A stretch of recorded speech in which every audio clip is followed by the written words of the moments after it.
Masechet Kiddushin, Daf Samech Zayin, is a Mishnah that is complex but really foundational in the results of various types of marriages, legal and illegal.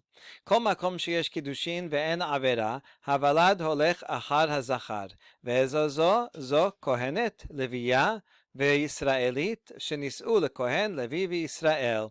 Anytime you have a marriage where the Kiddushin is valid, that means you can effectuate a Kiddushin, as opposed to a place where, like, marrying a non-Jew, there is no possible Kiddushin. So in any relationship where there is Kiddushin, and there is no sin, it's a totally permitted relationship, the status of the child will follow the father.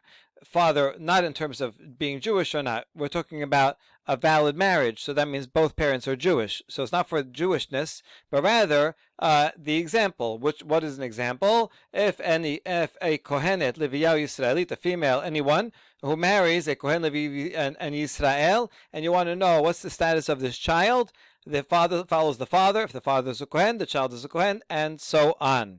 Notice it has a kol makom over here, and then it says ezozo. First it gives a general rule, and then a particular. We're going to see the same structure in the next clause. Kol makom sheyesh kiddushin v'yesh avera, havalad olech achar hapagum. Anytime there is a valid kiddushin, but it's a sinful one. And again, not like a Jew and a non-Jew where there's no kiddushin at all. Here, these are cases that the kiddushin is effective, even though it violates a sin. In that case, the status of the child follows the flawed parent, whichever one it is, the mother or the father, whoever has some flaw that causes this kiddushin to have a sin. Ve'eze zo almana lekohen gadol, gerusha v'chalusa lekohen ediot, mamzerin tuntina l'Yisrael, bat Yisrael mamzer ulnatin. Here are a few examples. If an almana marries a kohen gadol, or a divorced woman, or a chalutza marries a regular kohen, when she enters, this is a prohibited marriage. When she enters that marriage, she becomes a halala, and so the child follows that status, and the child will be a halal. If she is a mamzeret or netina and she marries Israel, that's not allowed. Even though if they do marry, the kiddushin is effective, and that child will follow her, and the child will be a mamzer or a mamzeret. Or if she's okay and she marries a male who's mamzer or natin, also the child will be a mamzer or a mamzeret. So it doesn't follow only the mother or only the father. It follows the pagum in cases where the kiddushin is valid but there's a sin. Third case, this means anyone who cannot do kiddushin with this person, but she can do kiddushin with others. Meaning she is Jewish, so she can marry some people. Someone who's not Jewish can't marry anybody. So she is Jewish, but there's a prohibition against this particular relationship, meaning like an arayot, erva, havalad mamzer, that produces a mamzer. So that doesn't, it does not following the mother or the father. When the parents aren't mamzerim, each parent by himself and herself can be perfectly fine, but it's a prohibited relationship. For example, any erva, it would include eshet ish or incest and so on. These are the kiddushin and alav. The kiddushin does not take effect if one tries to do kiddushin with a married woman or a brother and sister try to get married. The marriage does not work. There is no marriage, there is no kiddushin, and if any of these relationships produces a child, then the child is a mamzer. That's the third case. Fourth case, v'chol mi she'en la lo alav v'lo alachirim kiddushin havalad kemota ve'zeh zeh velad shivcha v'nochrit. Anyone where she cannot do kiddushin, not with this particular guy that she's with, and not with anyone, then the child follows her status, and actually not a mamzer, but her status. What is an example of that? If it's a shivcha, the child of a shivcha Canaanite or a non-Jew, a shivcha Canaanite or a non-Jew, if they try to do kiddushin with anyone, it does not take effect. There is no kiddushin for non-Jews. There's no kiddushin for a non-Jew with a Jew. And therefore, anytime a non-Jew has a child, it follows her status, and the child will be either a shifcha or a nochrit, just like her. Okay, that's the Mishnah.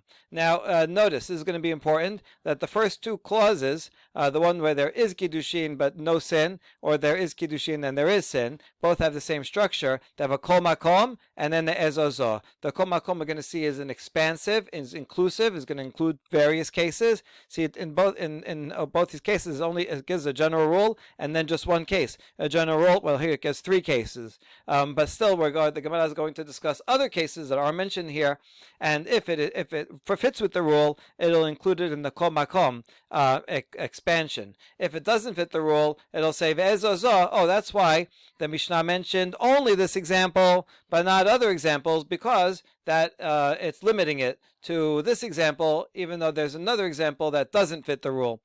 Same thing here. The kol makom will include some examples, and the ezozo will exclude other examples. So here we go. Kol makom sheyesh kiddushin. Amar leRabbi Shimon leRabbi Yochanan. Kelalahu de kol makom sheyesh kiddushin. Ben abera havalad holech achar hazachar. Rabbi Shimon asked Rabbi Yochanan, is this really an absolute rule that anytime there is kiddushin and there's no sin, that you always follow the father? That's for Kohen Levi Israel gave that example. Is that true across the board? הרי גר שנשא ממזרת, תהייש קידושין ואין עבירה, הוולד הולך אחר הפגום. If you have a convert to Judaism that marries a mamzeret, that's fine. That's a permitted marriage.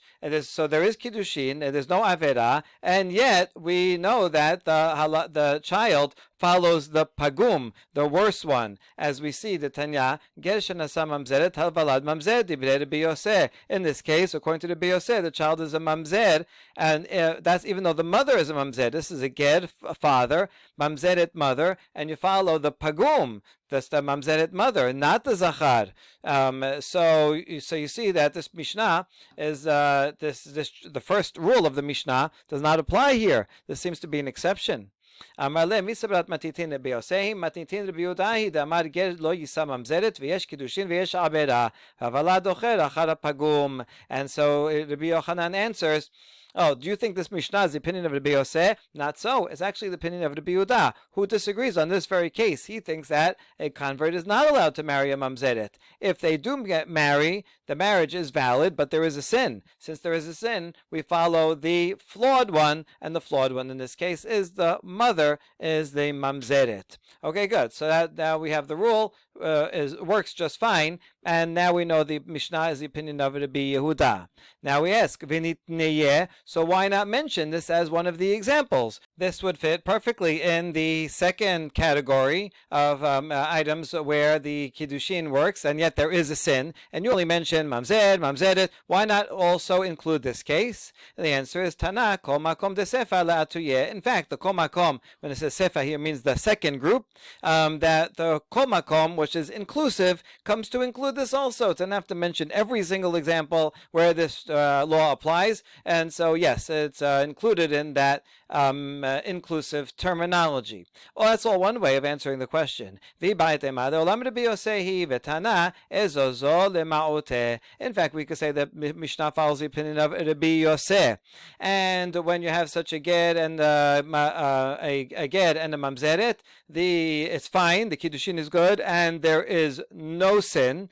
And yet the child is a mamzeret. So why? So, but that it doesn't. But this should be in the first category, and therefore the child should be follow the father, and it doesn't here. And so it could be to be Yosef, but the ezozo is an exclusive term, and says this rule doesn't apply across the board. There are examples. So ezozo says, what's an example where the Kiddushin is good and there's no sin and it follows the father? That's Kohen Levi Israel. Only these, ezozo, this example. But there's another example that we're excluding, and that's ger and mamzeret. Now we ask, ve'ezozo ve'tu la v'are halal shenasa bat Yisrael tiyesh kiddushin v'yesh avera v'havalad holech achar hazachar. Wait a second. So now you're saying ezozo is saying these and only these are the examples where the first rule applies, and that excluded ger and mamzeret. That means that everything here is a comprehensive list, and there's no more. Hold on, there is another one.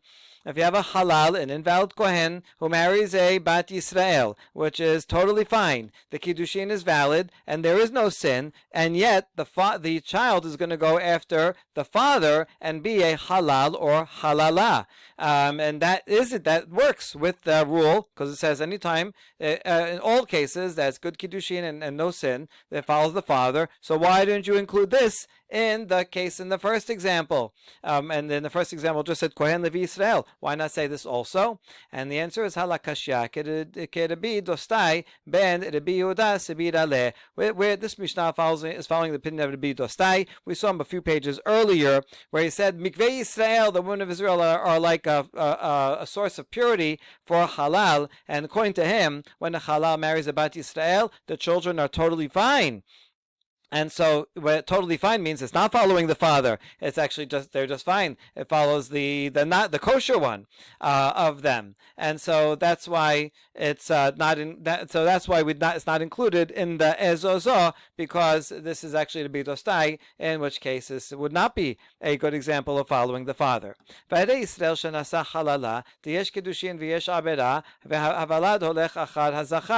there is another case that works with the rule in the first clause. Israel, a regular Jew that marries a halala, which is permitted. Their kiddushin is there, and there's no sin. And if we follow the father, the kid is totally fine. Why didn't you include this in the ezozo part of it?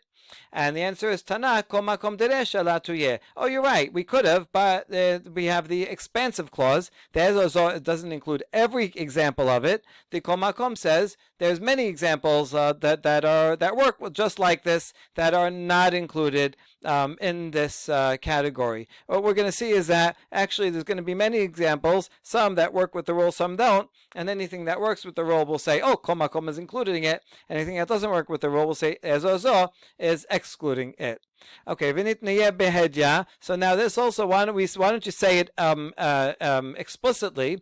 Mishum de la matne la hechi nitne, because it's very hard to phrase this. You see, the Mishnah is meant to be concise and clear, and if you have to include this case, then how are you going to do it? What should we write? We have to add to what's already there. Kohenet Levia Yisraelit v'halala. Sheni said lekohen Levi Yisrael v'halala lekohen mi chazia. So right now the Mishnah mentions Kohen Levi and Yisrael, male and female marry each other. It always goes by the father. He'll be the father's kohen. The kid will be a kohen. Now you want to add halala also to the list at the halala, but the halala problem is the halala only applies if the halala marries Yisrael. Then that's fine. But the halala cannot marry a kohen. So now how are you going to write it? You're going to have to make this into multiple clauses. Kohen Levi Yisrael marries these is fine, and then halala also, if he marries Yisrael, you're going to have to complicate it and add many more lines, and it's not going to be concise or it's not going to be clear, and that's why we don't include it. We're like, okay, you figure it out. It's in the kol makom. Okay, and then Ha'ika de Rabba bar Hana, Tamar Rabba bar Hana, Amar B'Yochanan, Misri Sheni Shenasa Misrit Rishona Bena Shelishi Haveh. Here's another example where we do follow the father. It's a permitted marriage. A Misri, someone an Egyptian that converts to Judaism. We don't have Egyptians today. We don't know. This is talking about ancient Egyptians. We don't know who anybody is today. An ancient Egyptian that converts to Judaism is not allowed to marry a regular Jew, not the first generation and not the second generation, but rather the third generation, meaning the grandchild of the person that converted. Now, what if who is a Misri allowed to marry? Well, each other. One Egyptian convert can marry another Egyptian convert, and that's good Kiddushin, and it's valid and it's permitted. There's no problem with that. Now, what if they're different generations? A Misri of a second generation marries an Egyptian convert of the first generation. Does that follow the father? See if it follows the father. And then the father's already second generation, then the child will be third and permitted. If you follow the mother is first generation, the child will be second generation, is still prohibited. And the answer is that we follow the father and we consider it a third generation. So here is something totally permitted and we follow the father. So we should have included this also in the first clause. Answer is Tana kol makom deresha la tuyeh. That's why it says kol makom to include this also. We're not listing every example in the Mishnah. Ul Rav Dimi dama sheni have Tana ezozo lema'uteh. And there is another opinion about this very case. See, that was the opinion of Rabbi Yochanan. Rav Dimi, however, said that in the case of a Mitzri sheni who marries a Mitzri rishona, the child is only a sheni, meaning we follow. In this case, we follow the mother or the worse status. And so, what about that? That seems to be an exception to the rule of the first clause. Oh, so for him, we'll say that this is why it says ezozo, to say only these examples Kohen Levi Israel and not other examples. It's excluding this case for Rav Dimi.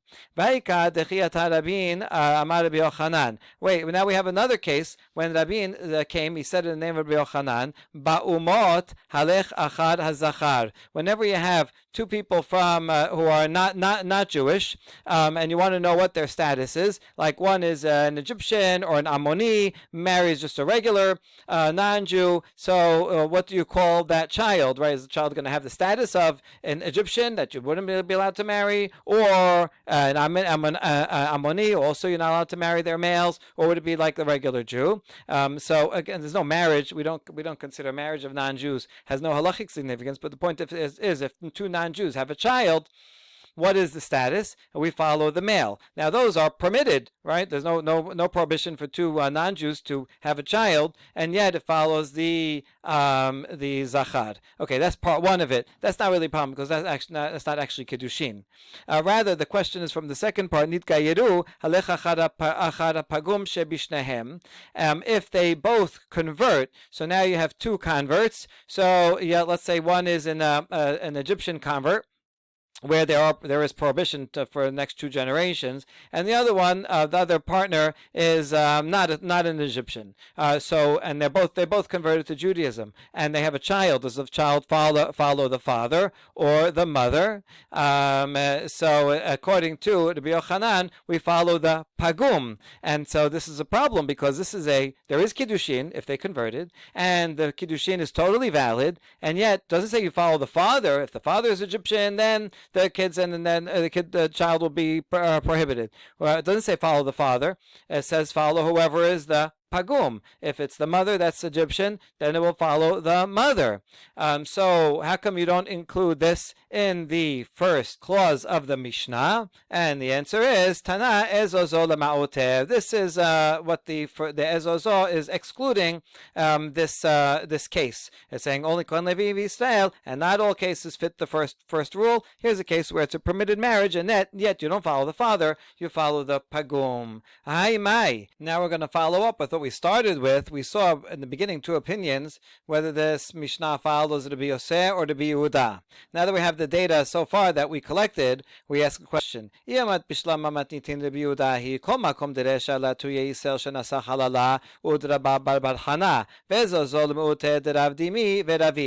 say the Mishnah is according to Rabbi Yehuda, then everything is accounted for. The kol makom, the inclusive phrase in the Resha, we need that to include these other cases that fit the bill, like Yisrael she marries a halala, and the opinion of Rabba bar Hana regarding the Egyptian of two different generations, and the Ezozo that will exclude the opinion of Rav Dimi that was also about that topic of two Egyptians, and Ravin that was talking about two converts of different statuses. So then we understand why we need the inclusive and the exclusive phrases. Every word in the Mishnah is doing a job. And also, still according to the Yehuda, komakom de sefa letuye gesh shenasa mamzeret. And the komakom in the sefa also has an inclusive job. Ela I amat Rabbi Yosef hi komakom de resha kedamaran ezo zo kedamaran ela komakom de sefa letuye mai. But according to the Rabbi Yosef, the resha, the inclusive term, is the same as what we said. The ezo zo is also the same as what we said in the the first part. But the inclusive phrase in the Sefa, what is that including? See, according to the Biuda, the inclusive phrase in the Sefa is talking about a ger that marries a mamzeret, because according to the Biuda, that fits with the second part. You follow the pagum, but according to the Bi Yoseh, that it does not follow the pagum, and it's part of the first clause. It's part of the ezozah of the first clause. So then, what's the inclusive term of the second clause coming to add? Okay, so that's a good question. Now we answer with another question. With the ta'amich, the Rabbi Yehuda ezozah desef ala mali. You never explained, according to the Rabbi Yehuda, why you need the exclusive term in the second clause, right? So even according to the Rabbi Yehuda, not everything is accounted for. Ela aite aide de tanaresha ezozah tanasefa ezozah hachiname aide de tanaresha komakom tanasefa damisefa komakom. Rather, we're going to have to say, even for the Rabbi Yehuda, that there's a parallelism here. Since in the Resha we had things to exclude, so we mentioned, it said ezozah. In the second clause also, just for parallelism, it says ezozah. Everyone's going to agree with that for the Biyuda. So fine, I'll say the same thing for the Biyoseh, and for the inclusive term here too. In the Resha it says kol makom, because everybody agrees we have some things that we need to include that aren't mentioned. So in the second clause, I'll say also the same thing. It says kol makom just for parallelism, even though I didn't learn anything new from that. All right, good. Now we go into further into one of these cases. Gufa. Ki ata Ravin amar Rabbi Yochanan, ba'umot halech achar hazachar, nitgairu halech achar pagum shebishnehem. If two non-Jews have a child together, then the child, if let's say the mother is an Edomite, the child will be an Edomite, or an Egyptian, or so on. And if they convert, then you follow the one that has the more flawed of the two converts that married. Now, what does this mean? My ba'amot halecha chad hazachar kidetanya minayin lechad min amot shebal ala kena'anit ve'olid ben she'ata rashai liknoto be'aved. So here's a beraita that gives an example. You have a non-Jew of regular status, one of the nations, who has a child with a female Canaanite. Now, Canaanite means one of the 7 nations that live in Israel that you're not allowed to let live. This is back then. And they have a child. So are you allowed to acquire them as an Eved Kanaani, and meaning allow them to live? Yes, you are, meaning we're following the father here, and will not have a Canaanite status. Talmud Omar, v'gam ibnei atoshavim hagarim imachem mehem tiknu. So this means that there is some way to acquire someone who lives in the land of Canaan. So there has to be some way. And so what would that way be? If the father is from a different nation and comes and has a child with a Canaanite, then that child is permitted to acquire and doesn't need to be killed. Yachol af aibit sheba'al l'shipcha min amot ha'amot ve'olid ben asher ata rashai liknoto be'aved. Now, what about the other way around? If you have an aved, meaning a male who is a Canaanite, and he has a child with a woman who comes from elsewhere, and they have a child, so does that person also mean that you're allowed to you can let them live and acquire them, because here the man is a Canaanite. Talmud Omar asher halidu ba'arsechem min hanoladim ba'arsechem v'lo min hagarim ba'arsechem. Only someone who was born in your land, meaning born as a foreigner. I mean we're going by the father. That if the father is a foreigner, then he happened to have a child when he came to visit this land with a local woman. That is permitted, but not those who dwell in the land, meaning that the father is one from one of the 7 nations, and he happens to have a child with someone, a woman from elsewhere. That is considered a Canaanite, and one cannot allow them to live and be acquired. So that's now we understand this halakha of Rabbi Yochanan better. Now, nitgairu halech achar pagum shemishnehem. The second part of Yochanan's statement is that if two non-Jews convert and then they marry each other and have a child, the child status will go after the lesser, the more flawed of the two. B'mai. If it's talking about a male Egyptian convert who married a female Ammonite, well, there's nothing wrong with that, because the prohibition against marrying an Ammonite applies only to males and not to females. That's why Ruth was totally permitted. Females, okay, and so there's no pigam here. It's totally fine. Ela ba'amoni shenasa mitzrit. Rather, must be talking about a male Ammoni that marries a female mitzrit, and then you're going to see what the child is. V'zachar havehai shadya batredideh. V'im nekeba havya shadya.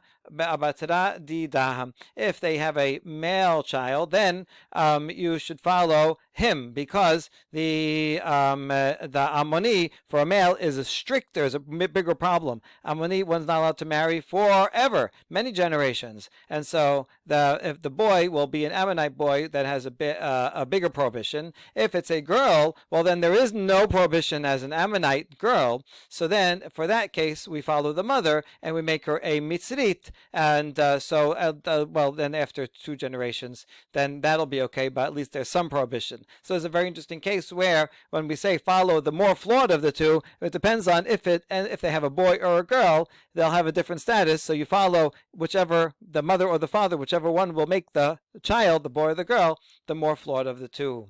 Kol she'en la alav kiddushin. Now, the next clause said that anytime there's no kid, the kiddushin is not valid for them, but she is Jewish and could marry other people. And in this case, this is talking about prohibitions of that are karet or above. That if you try to do like arayot, if you try to marry, then the marriage does not work at all. We ask, what's the source? How do you know that a marriage will not be effective when there's a prohibition like arayot?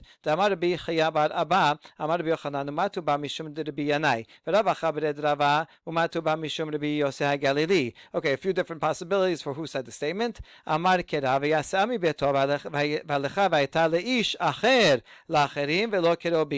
Here we have talking about a divorcee. This woman divorces her first husband, and then she can go and marry ish acher. She can marry someone unrelated, but not someone related, right? If she tries to marry someone related, then it won't work. So hayata means marriage, can only be to someone not related. She can't marry her own relatives ever. She also can't marry her husband's relative, her husband's father, and so on. This is coming to say that there is no marriage, there is no possible kiddushin in such cases. Matkif la bi abba ve'emar le'acher ve'lo leben. Hold on, how do you know ish acher is referring to any of her relatives that are prohibited by karet? But most Isura Arayot are prohibited by karet. Maybe it's talking about a son, meaning her stepson. If their husband had a son from a different marriage, that is actually a bigger prohibition. That's mita bide adam, and so maybe the acher is just that there's no marriage between her and her stepson, but maybe there is a marriage possible between her and her brother-in-law. So ben behedya ketiv be lo yikach ishet eshet aviv. No, there's a pasuk that explicitly in Devarim talks about that says lo yikach means there can't be marriage between someone and the wife of his father. So that would be saying a stepmother or stepson, the other way around. So this pasuk is talking about a stepson and says already that there is no kiddushin possible.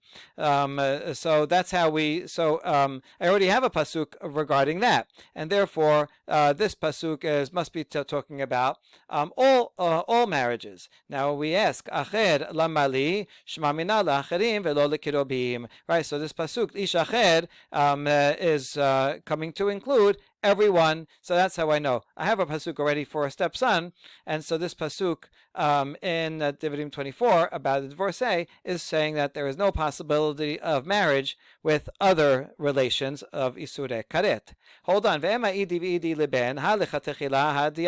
Hold on. Maybe both of these pasukim I need for a stepson, and one of them is saying that you should not do it. Go to ish acher. Don't marry your stepson. And this was saying if you you try to do it, even b'di avad, there will be no marriage. But maybe they're both talking about a stepson, which is a stricter punishment, and we can't learn anything about isure karet. And the answer to that is the chetechila me'achot isha nafka. We can learn already that for any isur karet, one should not marry them. We can learn that from echot isha, where it says v'isha lachota lo tikach. It says the word tikach there. Not in all of them does it say the word tikach. A lot of them says legalot edvata and so on. But here it says lo tikach, meaning there is no marriage. You may not marry lechatechila one's wife's sister. Uma achot isha bekaret lo tikadesh chayavim mitot betin lo kol sheken. And if I know that lechatechila one should not marry do kiddushin with isur karet, then all the more so would be mitot betin, which would be a stepson. So I already have a law for lechatechila of a stepson, and that leaves this pasuk here regarding a divorcee open, and so I could learn from here that there, even b'di avad, there is no possibility of marriage for all isure karet.